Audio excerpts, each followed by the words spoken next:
Adam, thank you so much for the kind introduction, and thank you all for joining me this evening. We are at a really interesting time in eye care, and much of the reason I share that is because the technology that we're now rendering is helping us care for patients in different ways, and it's amazing, Adam. I told myself I'd never be a clinician that did this, which is back when I graduated, we didn't have this. I graduated 22 years ago, and in 2002, we didn't have a commercially available OCT. And we were initially introduced to the time domain OCT, then spectral domain OCT. And fast forward to today, which is what we're going to be talking about here. Literally taking every single facet of what we utilize in our practices and essentially combining it into a single device. Now, for those of you that are on the call this evening, some of you may be Visionix Optovue Solix users. Some of you may have previous generation devices and are wondering, well, does this make sense in my office? Does this specific device? And some of you may even have other devices that you're saying, is it time for the change? And if it's time for the change, is this the device for that change? So we're going to do some deep dives into all of this to really help you understand this technology a little bit more so. In order to get started here, I want to just briefly set up what we're going to be talking about tonight. And the first is, what is multimodality in any type of technology that we're talking about? Then we're going to look at anterior segment advancements and some of the things that we have traditionally utilized OCT technology for, but some things that we may not have been, where we were just kind of overlooking it because the technology wasn't ready to be utilized in that way. Then we're going to look at posterior segment advancements and understand what the Solix is doing in that space. And then leveraging all this to improve patient care to justify the returns on the investment here. Because what you'll see as we go through the discussion, every single thing we bring into the practice, in my mind, has to somehow substantiate itself. So when we're talking about multimodality, we're talking about a piece of equipment, and we're talking about leveraging that piece of technology to deliver to us as many possible things as we can. The reason why we try and do this is a few reasons. One, if we can take multiple stuff on a patient on a single device, that means less moving around. If we can take multiple images on a device that are going to give us clinically usable things to help us understand that patient better, this gives us power because we're not looking through several pieces of software. We're leveraging one piece of software to identify and view all of the images that were just taken. And there are several things that the Solix can do. Again, some of these things you'll be very familiar with OCTs, and some of them you'll think, well, wait a second, that's the OCT that's doing that? And in fact, it is. So from an anterior segment perspective, we can now take external photos on it. We can take meibography using infrared imaging. We can measure corneal thickness. And this is corneal thickness in what's called a corneal map, which is approximately 10 millimeters in diameter. We can do what's referred to as a corneal full scan. And this is a horizontal 16 millimeter section of the cornea. And you're going to find out how we're leveraging that at our practice here shortly. But ultimately, it gives you perspective on horizontal visible iris diameter, which you can measure utilizing the device, and also the sagittal depth of the cornea. And you'll find out why that's important in specialty, but also standard soft contact lenses. And then we can also utilize it for angle measurements, which is one of the first indications for anterior segment OCT. And then as we go beyond the anterior segment, we're looking at the posterior segment, looking at the macula, the nerve fiber layer, the ganglion cell complex, but more interestingly, angio and how we're leveraging that to better patient outcomes. And then certainly fundus photos, which again, now this system in and of itself can take a fundus photo as well. So when you're thinking about how to leverage this in the practice and you're looking at all this functionality and asking yourself, well, how am I going to utilize all of this?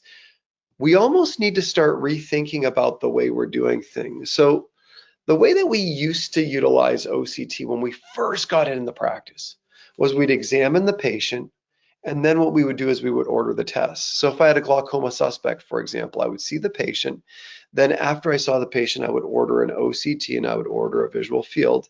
And then I would have the patient return in the exam room and we would then talk about it. In the new era of multimodality, we're thinking about things very, very differently. So I'll give you a little practice management nugget that we started doing, or I started doing about a decade ago. And this one little nugget has helped me feel more controlled of my schedule. And it's also made my technicians much more fluid and also intentional when they're going in with the patient.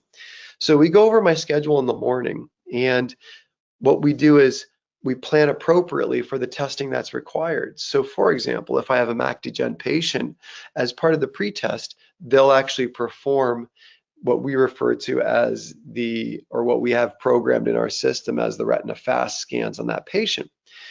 Then when I walk into the exam room, I have all the pretest information and all of the retinal information on that individual. So when I engage with that patient, it's a single encounter where I can go over every single thing with that patient. That's just one example. We're going to talk about how we utilize this and leverage this in that single transaction with all of the other technologies that we're utilizing for these patients. Now, some of you may be familiar with the map that you're looking at here, but for those of you that are unfamiliar with what you're looking at, on the top left, you actually see an image of the patient's eye or what's being scanned. And on the top right, you can actually see a cross section through this individual's corneal map, right through this dissection point or this line that you can see here on the upper left-hand side. On the bottom left is an image of the patient's total corneal thickness, and on the bottom right is the patient's epithelial map. And when you look very, very closely, you can actually see them labeled right here, the PAC map and the epithelial map. And you can also see the diameter of this scan, 10 millimeters. Knowing that most corneas are somewhere between 10.5 and 12 millimeters, we're getting the majority of the cornea in this one single scan. Now, what you're looking at in this particular instance is an individual who has keratoconus. Well, how do I know this patient has keratoconus? First and foremost, when you look at the cross-sectional cut, again, this upper right image here, you can actually see that this is an irregular cornea. And what we oftentimes talk about keratoconus as being a corneal steepening condition, it's really a corneal thinning condition that manifests with irregular corneal steepening that causes irregular optics to go in the eye. And it's very evident here. You can actually see this individual below their point of fixation, they have their thinnest point of the cornea. And we typically expect that to be more centralized in these individuals. But what you can also see in the epithelial thickness map is that there's thinning that's occurring here.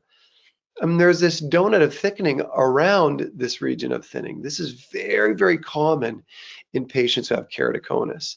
And there's two kind of graded color scales here. On the right-hand side, you can see the graded color scale for the epithelial thickness. And on the left-hand side, you can actually see the graded color scale for the thickness of the total corneal map.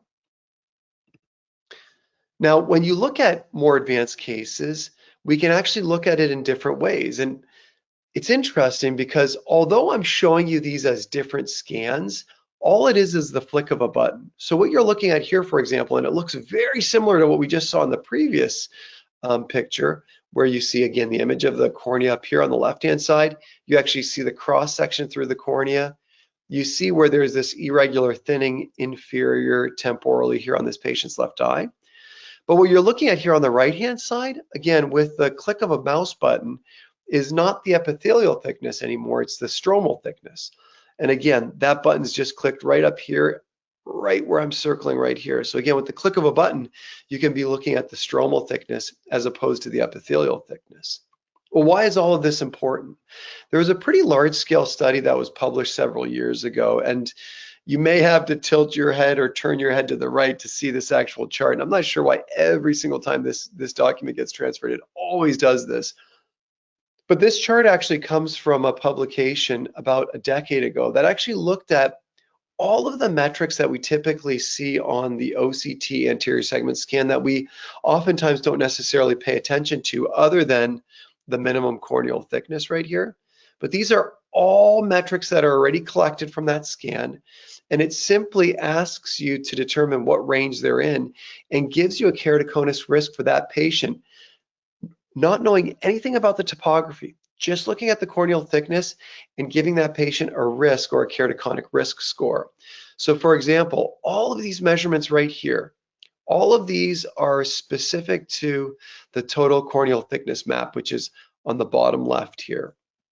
Again, we know that minimum corneal thickness is very important because for certain insurance plans, it can actually determine a 50% cut in the actual or increase in the actual reimbursement for these patients just based on what that minimum corneal thickness is. So these are important numbers to follow over time for our keratoconic patients to determine whether or not they're changing.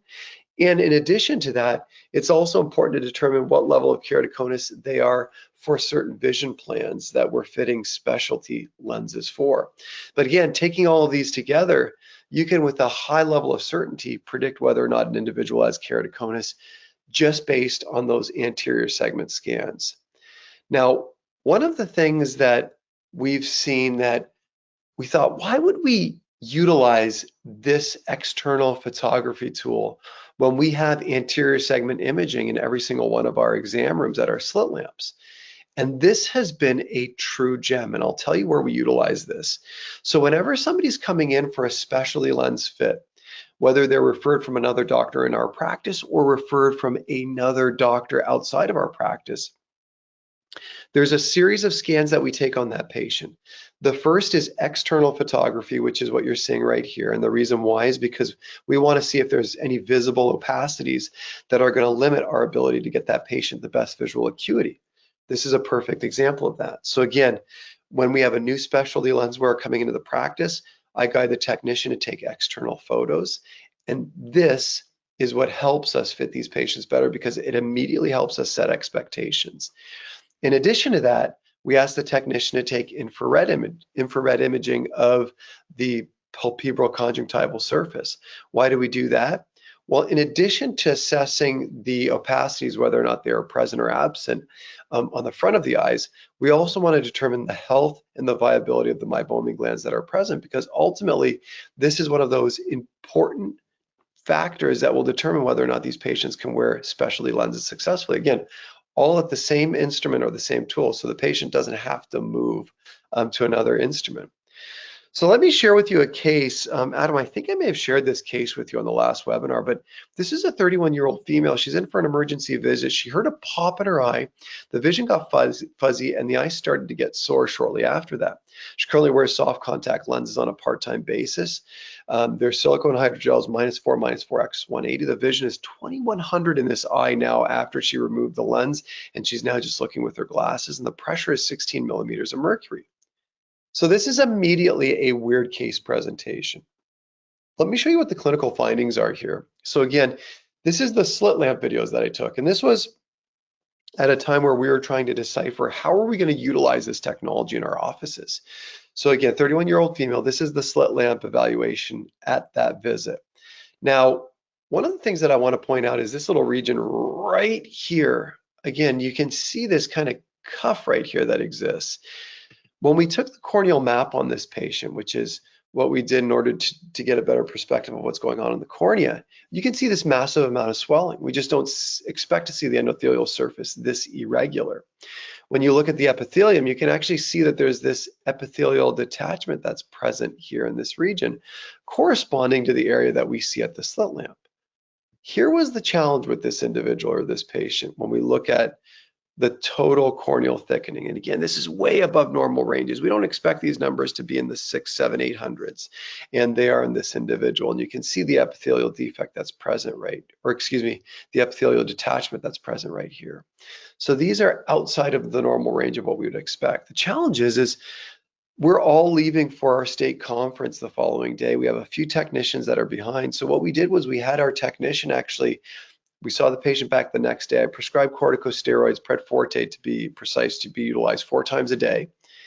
And I said, take an external photo and take a corneal map scan because I want to see what that cornea looks like. This was the initial presentation on the left-hand side from my slit lamp camera. This is a picture on the right-hand side of the anterior segment image from the OCT. First and foremost, you can see that there's a massive improvement that's there. But what's also remarkable is when you look at the anterior segment OCT scan, the corneal map scan, you can see how much less edema there was. So again, she goes back to a normal level. This is immediately a situation where she just simply continues the corticosteroids, and I see her back when we get back from the conference. The reason why I share all of this is, one, this is a kind of an interesting case presentation. The only thing I think we can figure is that she probably got hit with something in the eye, something, a rubber band or something must have hit her in the eye. She didn't know what it was. And it just caused this refractory inflammation that when we put her on a corticosteroid, it just took it away. But it's remarkable how we could take care of this patient in a situation that was unideal for us to be able to take care of this patient. Here's another true gem with anterior segment OCT, and this is something that we were trying to figure out. How are we going to use these what are referred to as full range anterior corneal scans? So again, you can see what part of the cornea is actually being scanned here. It's a horizontal cut, and it's a 16 millimeter cut along this meridian. You can actually take it and you can make cords wherever you want. So for this instance right here, this is a 16 millimeter cord. Well, why would we want to make a 16 millimeter cord on that patient? Well, this is an individual where we may be thinking we're fitting them with the scleral lens. And if we know the 16 millimeter cord is right here, and we know that's 3.93 microns of depth, what we want to do is we want to add approximately 300 microns of sagittal depth to that to pick our initial lens selection for scleral lenses. So for this patient, we may pick a 42 or a 4300 sagittal depth to start with that patient. But there are other utilizations for this, and I want to share this with you. Now, for those of you that are unfamiliar with the sagittal depth soft lens charts that were produced and published by Pacific University, this is all online. You can see this, and they're constantly updating it. But what they did was, because we're used to looking at base curves and diameters of lenses, what they did was they measured the sagittal depth of these lenses, and you can see the discrepancies that exist between those sagittal depths on lenses that are the highest, 4 millimeters or 4,000 microns, versus 3398 or approximately 3,400 microns. So there's this massive difference that exists in the sagittal depth, or the depth of the bowls of these lenses. That's not only in the soft spherical daily disposables, it's also in the spherical monthly or 2-week lens category, and it's also there in toric lenses. Well, why would this be of interest to us? I'll share with you an example of how we leverage this as a problem solver for patients who can't see well out of their soft lenses. And again, when I bring up this case, some of you will be thinking, oh yeah, I remember this. We tried to fit patient with lens XYZ, and they said they couldn't see clearly out of it. And it may be a mismatch between the sagittal depth the eye has and the sagittal depth in that lens or that the eye needs. So this is an example where I created a cord of 14 millimeters. So you can see that line right here. And this, I use 14 millimeters because that's the typical diameter that we're looking at when we're looking at contact lenses. And then we looked at the sagittal depth. And this individual sagittal depth on the right eye was about 3.41 millimeters. And on the left eye, it was about 3.36 millimeters. Now, one interesting point to note here, and I want to show you this again. So you can see out on the right eye, this individual has a flatter scleral profile nasally and a steeper scleral profile temporally. And the same thing holds true on the left eye. They have a flatter profile nasally. They have a steeper profile temporally. This actually gives you some level of guidance if, for example, you're fitting this patient with a scleral lens, to the level of discrepancy between those angles of scleral trajectory between the nasal and the temporal component and the potential expected irregularities that exist there. So again, this patient's about a 3.4 millimeter sagittal depth. So when we look at this chart, this patient came in wearing a sagittal depth that was way off for them. It was a 3,800 sagittal depth in soft lenses. And this patient's chief complaint was, you know, doc, I've never seen well in these contact lenses. Well, it was easy for us to get them seeing well in standard soft lenses by simply selecting a lens that had a lower sagittal depth, which is exactly what we did. And we did that. When we did, the patient immediately told us that their vision was sharper and better. So again, even for those standard soft lens wearers, it's a real gem in our practices. Now, when we're looking at scleral lens fittings, this again gives us perspective on what that eye and what the optics of that eye are prior to us even seeing the patient. So again, you can see they're good, clean, clear optics that are present for this patient. And if this patient is a cone patient, for example, we should acquire pretty good optics for this individual. And when we're fitting scleral lens patients, we normally do 2 scans centrally, 1 horizontally and 1 vertically. What you're seeing is the horizontal scan, and what you're seeing is the region where there's the minimum corneal corneal clearance here, which is approximately 237 microns. But what we also want to do, and I want you all to view down here on the bottom left of the slide, what we also want to do is we also want to take a scan on the temporal aspect of the patient's eye, the nasal aspect of the temporal patient's eye, the inferior aspect of the scleral lens on the eye, and the superior aspect on the patient's eye. And you can do that by simply having the patient look in different directions. And this is an example of the nasal aspect of the scleral lens. And you can see right here that the lens is fitting relatively flat along the sclera, and you're seeing it clear this region right here, which is the limbal region. I actually want to define the limbal region just a little bit more so, because this is an important thing to talk about when we're talking about scleral lens fittings.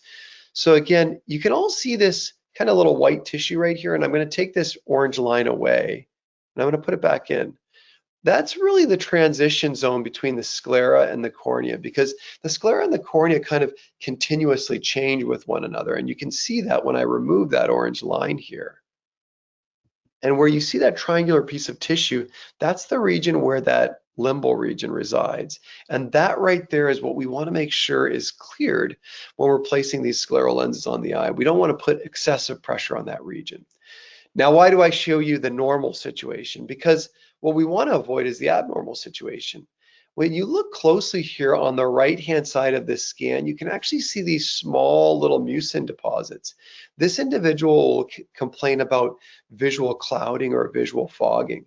This is actually a vertical cross-section through that same patient. When you look really closely, you can see some of this debris that's associated here, but you can also see this fogginess that exists here in the central corneal clearance region on this patient.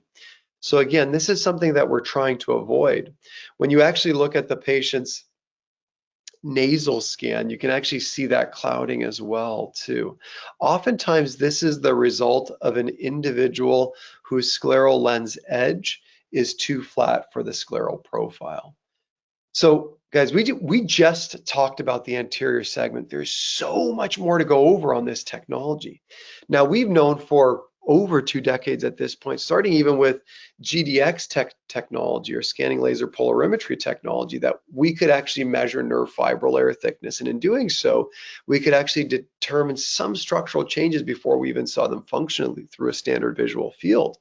Well, now what OCT allows us to do is to more precisely measure that. And you can see where the ring of nerve fiber layer thickness is measured outside of the optic nerve. And this is on a case I'm going to refer to as narrow angle. So I'm going to take you through all of these scans here. So again, this is really a combination of 3 scans for each eye. One is just the regular nerve fiber layer, one is the angio, and one is the ganglion cell complex within the macula.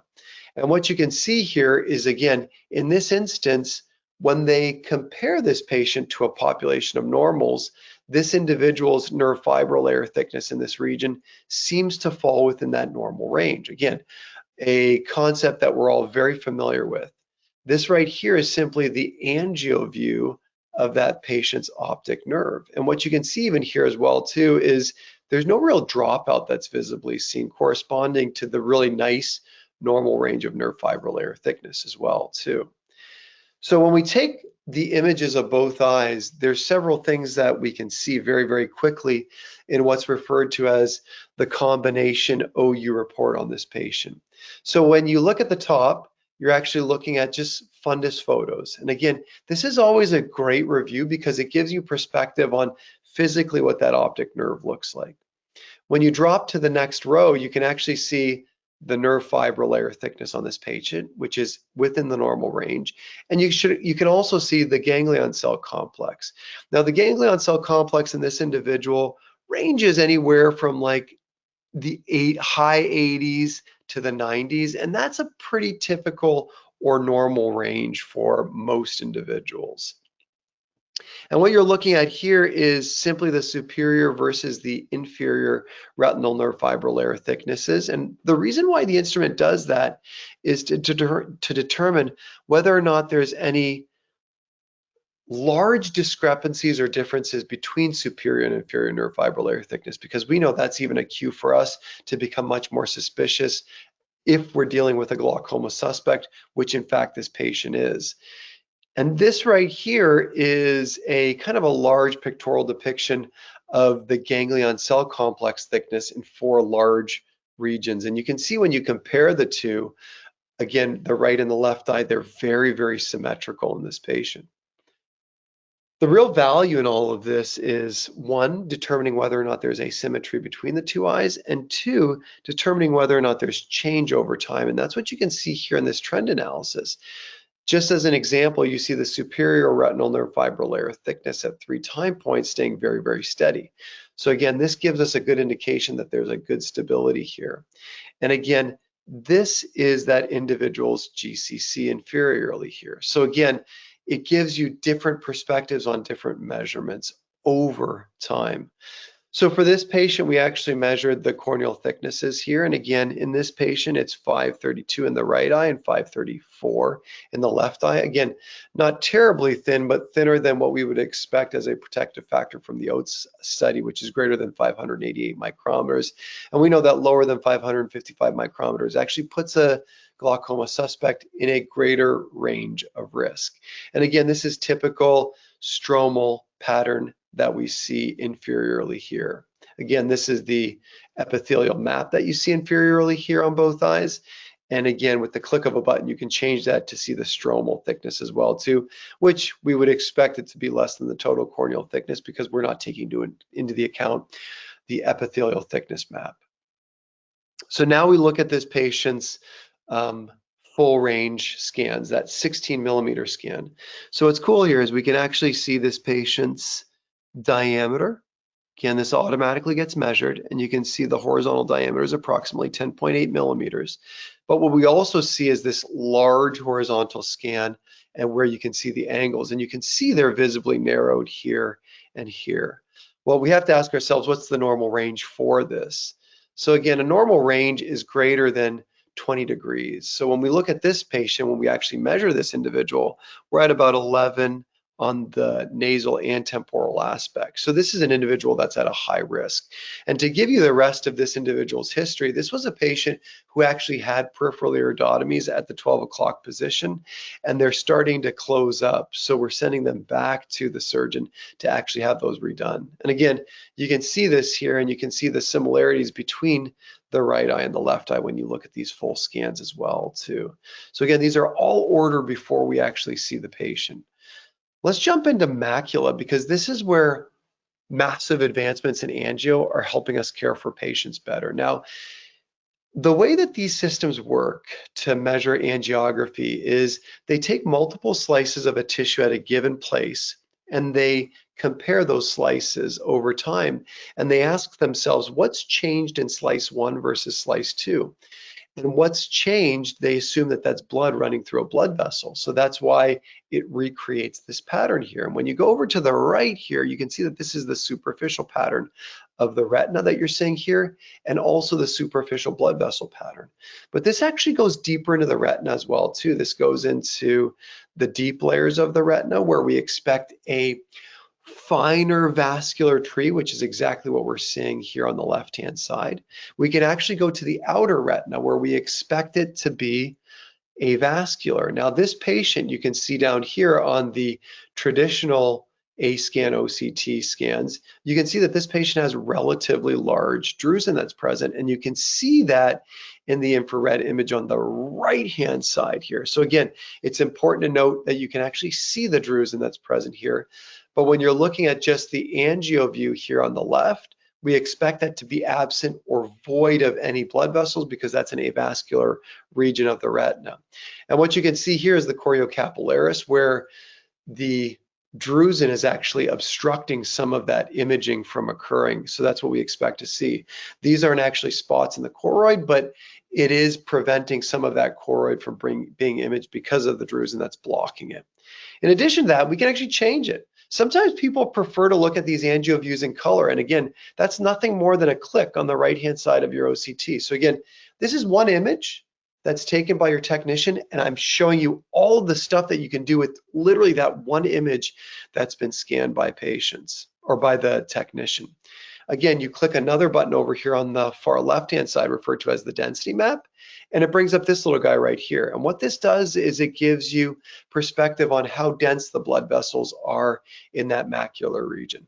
You may be asking, why is that important to understand the density? Well, let me take a few steps back here. First and foremost, it's important because we first have to be experts at identifying the stage of AMD that our patients are at. And there's really 4 stages: no AMD, early AMD, intermediate AMD, or advanced AMD. No AMD is that individual with either no drusen or less than 10 small drusen, defined as less than 63 microns. Here's the cool part about the OCT-A scans. You can actually measure the size of those drusen. Early AMD, and again, I want to make sure that we're crystal clear here. There's intermediate AMD, but there's also intermediate drusen size. So there's the same word that's utilized to describe 2 things. 1, the stage of macular degeneration, and 2, the size of the drusen. So in early AMD, you have approximately greater than 9 small drusen or less than 15 intermediate drusen, defined as 63 to 124 microns in size, or pigment abnormalities associated with AMD. When you have the intermediate AMD stage, this is the one where we really guide our AREDS 2 treatment towards. What we're looking at here is approximately or greater than 14 intermediate drusen, or the presence of any large drusen, which are greater than 124 microns. And then certainly geographic atrophy, where you're seeing any form of atrophy with involvement of the macular center or non-central geographic atrophy, at least 350 microns in size. So again, with this technology, we can measure the size of the drusen.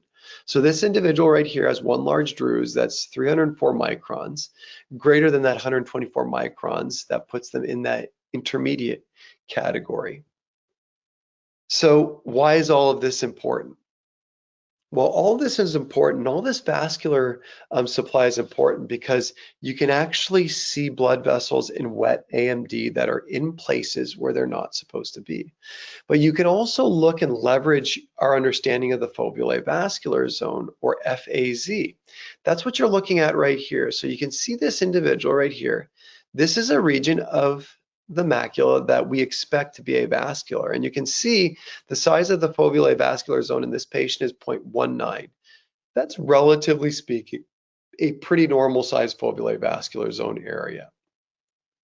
When you look at this individual, this is a diabetic who comes in and they're a healthy diabetic. And this individual has 0.148 millimeters squared, and that's the size of their avascular zone right here.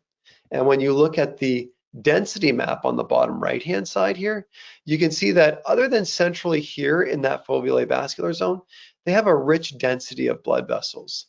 I want you to compare that to this individual right here, and this is what I would refer to as the frail diabetic.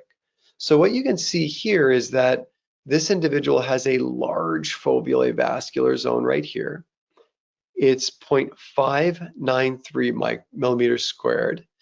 And when you actually look at that patient's vascular density, you can see that there's a lot of dropout in this patient. Now, what's interesting is when we examine this individual or this patient, and when we look at their retina, this individual doesn't have any traditional diabetic retinopathy, but we can see there's massive amount of capillary dropout that's already starting in this individual. So this seems to be the precursor to what we consider to be traditional diabetic retinopathy. In addition to that, we're also looking at our patients who have macular degeneration because we're looking for areas where blood vessels may be present where they're not. What you're looking at right here is, again, just another click of the button that shows us a height map. So that's what you're looking at here. So it's actually isolating the drusen and measuring the height of the drusen utilizing this color-coded map on the right-hand side as the height of that drusen. You can also leverage it so you can simultaneously view the fundus photo, and you can compare it to the OCT scans, and you can literally move these lines so you can see vertically and horizontally wherever you want to in cross section in this individual, leveraging the appearance of the fundus photo and also the angio view as well. And what you can also do, and again, these are different scans that I'm sharing with you. This is the same scan. The only thing that I'm showing you are different capabilities that the actual OCT has to view it or visualize it a little bit differently. So this is what I showed you previously. The only difference is the outer retinas, the inner retina is right here. The deep layer is here, the photoreceptor layer is right here, and then the choriocapillaris is right here. And we expect this to be void of any blood vessels.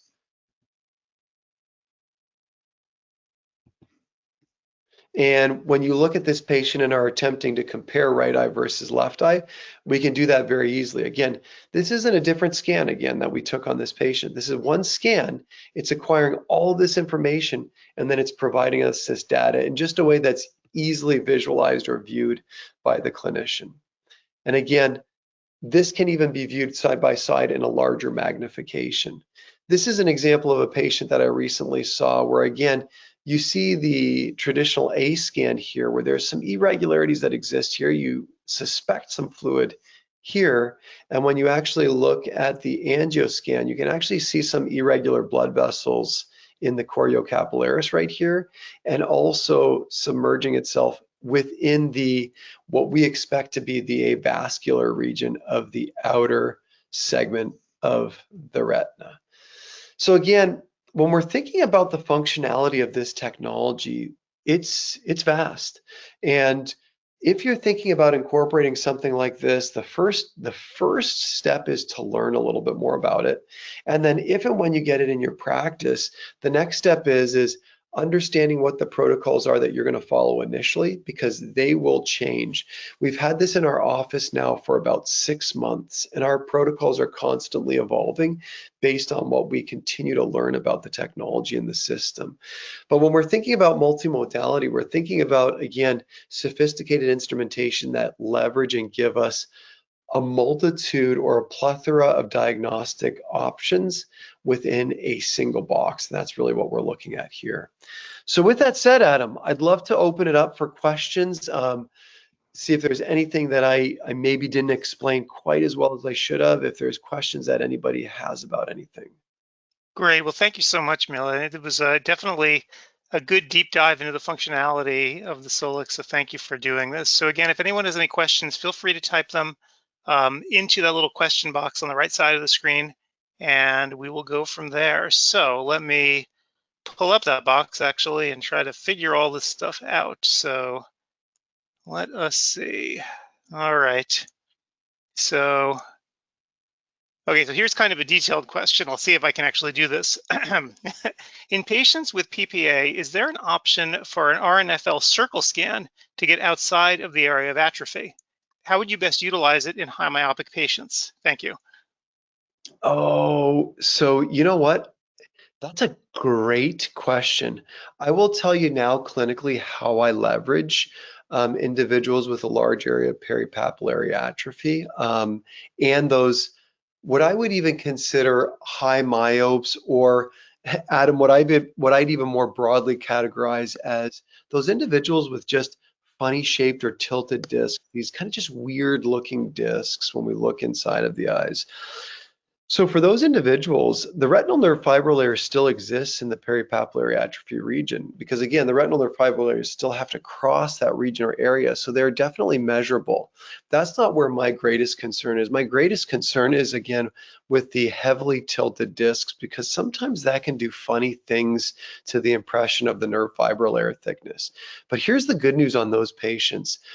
I always leverage two structural components for those patients. One is nerve fiber layer thickness, and the second is the ganglion cell complex.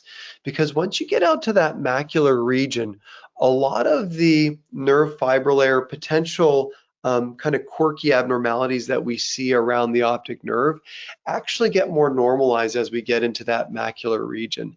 And when we get into that macular region, we can then get a better sense of what's happening without the influence of the tilted discs or all of the other things. So in those instances where you have, again, tilted discs, PPA, and any of these other things that are going to create a strange appearing nerve fiber layer thickness, I would, for those clinicians, I would leverage the GCC at a higher level of importance in those patients when you're monitoring them over time or initially at the diagnostic point in time. But I would love to hear from the individuals with Visionix whether or not there is the ability to manipulate that nerve fiber layer thickness circle around the optic nerve. And I don't know if you guys know the answer to that. Good question. Oh, you know what? I'll let Sierra check on that Adam, and then we can go Sure, on to another question. If she sure, does the answer to that, she can come back to that one. sure. And the person who asked that question just now asked a follow-up question. So if there's a peripheral lesion, are you able to move the patient's eye and take the scan? Um, oh, so you're talking about trying to acquire or access the image of the peripheral lesion. Yep, Is that the question? I think so. The answer to that is yes. Saying that though, all of this data and information when we're looking at it, all of it is thinking that it's looking at certain regions of the retina. So when you look at the software analysis of it, it might look a little bit quirky. But if you, for example, see a peripheral lesion and you want to do an angio scan on it, you can certainly do that. And the reason why I know that, we haven't tried to do that, but what some of my technicians have done is they've scanned incorrect spots. So I've had to deal with some of the consequences of that and rescanning those patients. So I know you can take scans that are off of either the nerve or the macula. Just the software analysis on those will be kind of, I would void or not depend on the software analysis on those. I would just look at the raw images to leverage whatever you're going to be doing clinically with those individuals. Right. So a question here, can the Solix be moved onto a 3-instrument table, or does it have to live on its own table like other devices, some other devices that we've seen, cameras and so forth? Adam, I'm pretty sure that that thing has to really sit on its own table because, and as you guys can see in this picture right here, like this is really a table that's built for the Solix, and the monitor that you're looking at everything through is right here. There's actually no visualization of what you're imaging on the Solix imaging system itself. Like even when the technician moves the Solix up to image the eye, they're seeing all of the images on this screen. So it really does have to have its kind of own dedicated table. Right. And let's see. So next question. This might be out of your comfort zone here. Are the same analyses available on the iFusion 80? Oh, so the iFusion 80 is the iView, and to give you perspective, we actually upgraded. So we have multiple locations. So we've had multiple Optovue systems. So in the Bowling Green office, which we just upgraded to the Solix about 6-7 months ago, we did have the iView. So the iView has some of them, but what you'll find with the iView is that they're a lot smaller. So the capture on the cornea is just a smaller scan that's capturing. I think it's the central 6 millimeters. The macular scans are smaller regions and they're not quite as well defined. And the biggest difference between the iView and the Solix is if you are upgrading to the Solix, previous nerve fiber layer thickness measurements are going to look a little bit different on the iView then they are going to look on the Solix instrument. So we're almost, to a certain extent, we have all that previous data still, Adam, on our computer, and you can actually look at it on the Solix software. So it's not gone. You still have it, and it still all lives in the same software. But you're almost, for certain patients, starting with a new baseline with that Solix measurement that you're taking the day of, or with that new instrument. Right. Well, here's an interesting question. I didn't even think about this. So they're saying that a different kind of OCT, not an Optovue, requires a lens change going from posterior pole to anterior seg OCT. Do you have to do any hardware changes with the Solix to actually take those different kinds of images? You do, but here's the cool thing, Adam. They've literally made this thing so easy to use. So, Adam, you can still see my mouse, correct? Yep. Okay, so see, I'm circling this one little part right here. This Yep. is actually the lens on the front. So what you do is there's a small little cap on here, and you just take the cap off. The cap's actually a magnet. So you just take the cap off. The lenses that you put on, they're magnets, Adam. So you Hmm. literally just, and it sticks right on there. So they're super easy to take on and take off for technicians. Huh. But you still do have to change the lens when you're doing anterior segment imaging versus posterior segment imaging. With an exception to that, I think with the external photos, you don't have to do a lens change. So no lens has to be added for external photos or mybography, but you do have to add the lenses for like any of the pachymetry stuff. Got it. And so interesting question here. I'm going to see if I can phrase this properly. So you're pretty much known as to everyone as being an anterior seg guy, but as we went through these cases, you were actually doing a little bit posterior. And the question is, do you actually find, since you've gotten this device, you've been hanging out a little bit more in the posterior part of the eye? That's a great question. So, a lot of my research, a lot of my lecturing oftentimes involves the anterior segment and specialty lenses. But we have a full scope practice, so we take care of everybody, Adam. So what that means is we just need to be at the forefront of everything. I remember though saying that, Adam, when we first got our first OCT back in 2006, I remember getting it and thinking 80% of the scans were going to be for glaucoma, 10 to or 15 to 20% were going to be for macula stuff, and then the rep gave me the anterior segment imaging, and I said, "What am I going to use that for?" And he said, "I don't know." He said, "Maybe angles or something." I go, "Oh, okay." Well, when you go today and you look at the scans that we take, about 50% of the scans that we take are anterior segment specialty lenses or corneal disease. About 30 to 35% of the scans that we take are macula, and about 15 to 20% are glaucoma. So what we thought we were buying the instrument for is actually we're still utilizing the technology for it, but we're utilizing it for a very, very small amount relative to what we're using for the other stuff. So we see it all, Adam, and we take care of it all, but my emphasis is definitely anterior seg. Right. Great. So question here, actually, two people asked the same question, so I'm going to guess this is on people's minds. Could you elaborate a little bit on how you do mybography with the Solix versus, I think most people are probably used to standalone mybographers. Yeah, that's actually one of the coolest things with this, Adam. Like, again, this is the cool thing about multimodality, because if you're thinking about a standalone mybographer, you wanted to do external imaging, let's say just a picture of the eye, and now you want to do mybography, you have to physically move that patient. If you want to do corneal mapping, you'd have to move them to another image or another system. This literally does it all. So technician just pulls that lower lid down and they image the meibomian glands on that lower lid.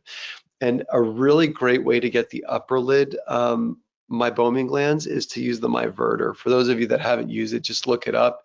It's a slick tool and it gives you just a consistent way to get good upper lid mybography. Right. Question here, on a bunch of the slides, you can see that the output of the Solix shows you the quality of the scan right at the top. I think it said something like 5 out of 10, 6 out of 10, Correct. 7 out of 10. Question is, what does that actually mean? And when do you actually reject scans and say, no, we're going to do this over? How low does it have to go? You know, Adam, that is such a great question. I think technically speaking, like what level of uh, granularity or pixels have to be picked up in order for it to be certain categories. I think I'll leave that answer to the Visionix specialists. But we've had scans, Adam, where the Solix ranks it as a 3 out of 10. And I look at it, I'm thinking, why is this a 3 out of 10? This image is absolutely gorgeous. So we look at that as a general guide, but by no means do I look at that number and say, I'm going to reject that image because it's a 5 out of 10 or a 6 out of 10. Because we've had some higher numbers that are actually what appear to be lower quality images than some of the lower numbers, Adam. Fascinating. Yeah, it was interesting actually looking at the scans you were putting up because I saw a 5 out of 10 and I'm like, really? Adam, I think the instrument is too hard on itself. I think that's a property of being too hard on itself. The instrument needs to see a psychologist. So a question here, how much, I guess it's a two-parter, how much training do you have to do with your staff to gather all the data, and how much longer does it take your pre-testing to get all of it done? Yeah, so the first question depends on what your staff has utilized prior. If they've never used an OCT, there's a little bit more training that's required because they won't know what a cornea looks like in the OCT. They won't know what an angle looks like. They won't know what an optic nerve looks like. They won't know what a macula looks like through the OCT. So again, it'll require just a little bit more time. If you've used a prior OCT, like, so for example, we were iView users prior to this, it was easy. Like it was just a natural transition. The second one was, how long does it take, or how much time does it add to the pretest? It's about 3 to 4 minutes, Adam, because they have to take them out of the pretest room and take them into our special test room to do that. Saying that though, I will tell you that that 3 to 4 minutes is probably the most valuable 3 to 4 minutes of my patient encounter. And the reason I say that is I don't have to then disengage from the patient to order the test and then get the test and then analyze it. I've done my impression and plan on the test before I even walk into the room with the patient. I'm literally looking at it as the technicians are acquiring those images. The other question that people might have is, well, wait a second, if it's pre-test, they're not dilated yet. That is a correct statement. They are not dilated when they're taking those images. Very few of my OCT images are actually taken through a dilated pupil because most of them are actually quality enough that you don't have to have a dilated pupil. There are exceptions to the rule where the small pupils are small pupils, but for the most part, these are images that are taken through undilated pupils. Wow, amazing. And I guess we have I think we have time for one more question here. It's amazing how quickly time has gone. So one question the person has here, how do you handle it, or has this been the case when you've had the instrument go down? How quickly have you been able to get it back up and running, or hasn't it happened yet? Adam, I was just about to say knock on, and I want to knock on wood when I say this because I hope we're not jinxing this for tomorrow.